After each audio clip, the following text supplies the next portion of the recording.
You think epidemics are a modern nightmare because you have seen masks, hospital wards, empty streets, and headlines counting the dead.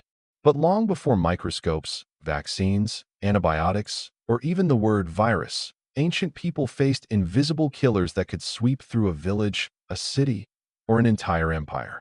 They did not know what was moving from body to body. They could not see the enemy. And yet some of them survived. Not because they were lucky, not only because they were strong. They survived because fear slowly turned into behavior, and behavior became the first defense against epidemics.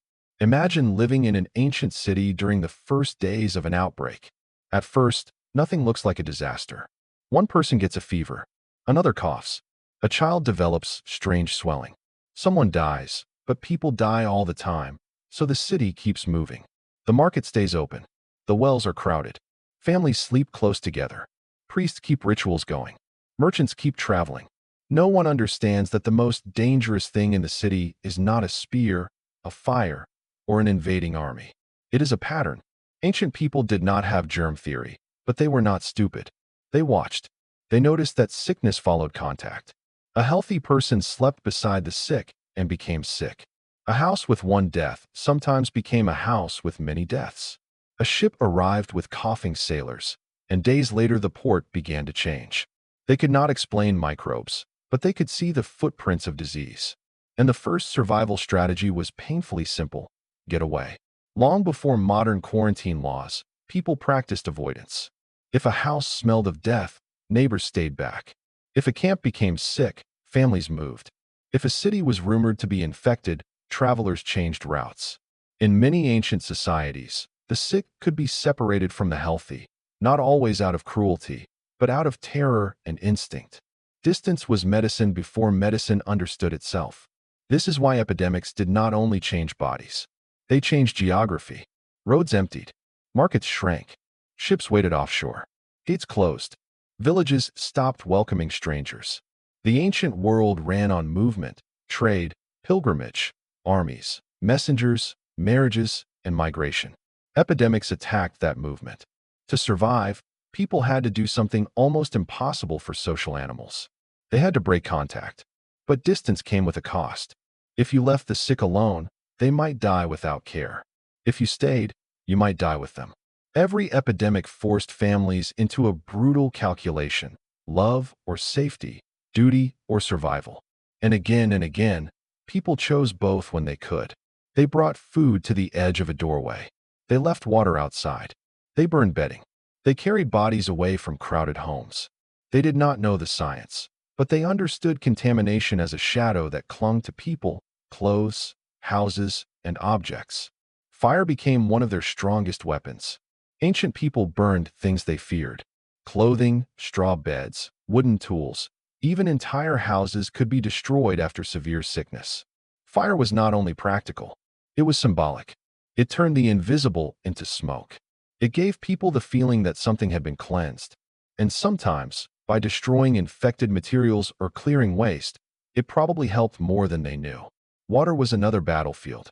Clean water was never guaranteed in the ancient world.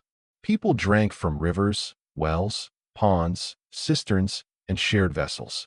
During epidemics, dirty water could become a silent highway for disease. Some communities learned to protect wells, avoid foul water, boil liquids when possible, or drink fermented beverages that were safer than contaminated water. They did not say pathogens.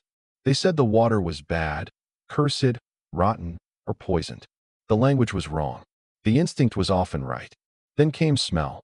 For thousands of years, many people believed disease traveled through bad air. This idea, later called miasma theory, was not germ theory, but it was not completely useless. Places that smelled terrible often had sewage, corpses, rot, insects, and contaminated water nearby. Avoiding foul air sometimes meant avoiding dangerous environments. People burned incense, herbs, resin, and aromatic woods. They carried strong-smelling plants. They opened windows or fled crowded areas. They were fighting the wrong enemy with the wrong explanation, but occasionally they hit the right target by accident. That is one of the strangest truths about ancient epidemic survival. You do not need to understand the exact cause of a danger to reduce it. You need patterns that work. Cities learned this the hard way. Dense populations made epidemics more powerful. The same walls that protected people from armies trapped them with disease. In a village, sickness might burn through one cluster of homes. In a city, it could climb from street to street, through markets, bathhouses, barracks, temples, and crowded apartments. Urban life gave humans wealth, culture, and power. It also gave disease an audience. So ancient societies developed rules. Some were religious, some were practical, some were both. Certain bodies had to be buried quickly. Certain clothes had to be washed. Certain houses were avoided. Certain animals were kept away. Certain foods were forbidden during sickness. Ritual purity, whether or not it was scientifically accurate, often created habits of washing, separation, and caution. Healers stood in the middle of all this chaos. They were physicians, priests, herbalists, midwives, shamans, and family elders. They had limited tools, but they had memory. They knew which fevers killed fast, which rashes were dangerous, which plants eased pain, which patients needed water, warmth, rest, or isolation. Most of what they tried did not cure the disease directly. But survival during an epidemic is not only about killing the pathogen. It is about keeping the body alive long enough to win. That meant fluids. It meant rest. It meant shade during burning heat and warmth during chills. It meant keeping the sick from starving. It meant cleaning wounds, removing waste, cooling the delirious, and comforting the terrified. In many epidemics, the difference between life and death was not a miracle cure. It was care. But sometimes care itself became deadly. The people who helped the sick were often the next to fall. Mothers, spouses, healers, servants, priests, gravediggers. Epidemics punished compassion. And still, people kept helping.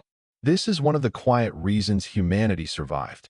Not because ancient people understood infection, but because enough people were willing to risk themselves for others.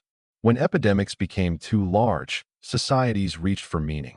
They blamed angry gods, polluted air, foreigners, sinners, witches, bad stars, or broken rituals. Some of these explanations were cruel and dangerous. Fear can make people search for a person to blame when the real enemy is invisible. But ritual also gave people structure. Prayer, mourning, purification, fasting, processions, and offerings gave communities something to do when they had almost no control. Control matters during panic. Even imperfect rules can hold a society together. The most successful ancient responses were usually not one single solution. They were layers. Avoid the sick. Leave infected places. Burn or clean contaminated things. Protect water.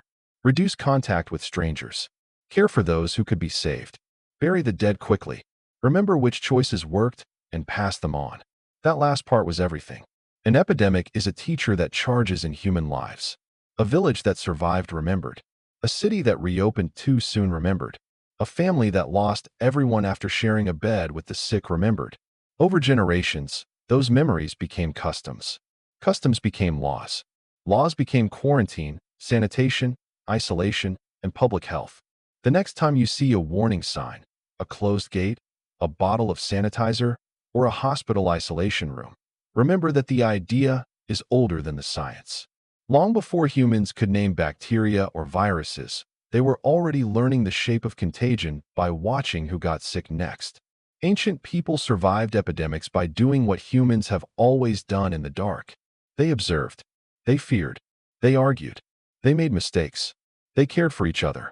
And slowly, painfully, they turned memory into protection. We did not invent public health in a laboratory. We inherited it from every terrified community that lived through an outbreak and remembered what kept someone alive.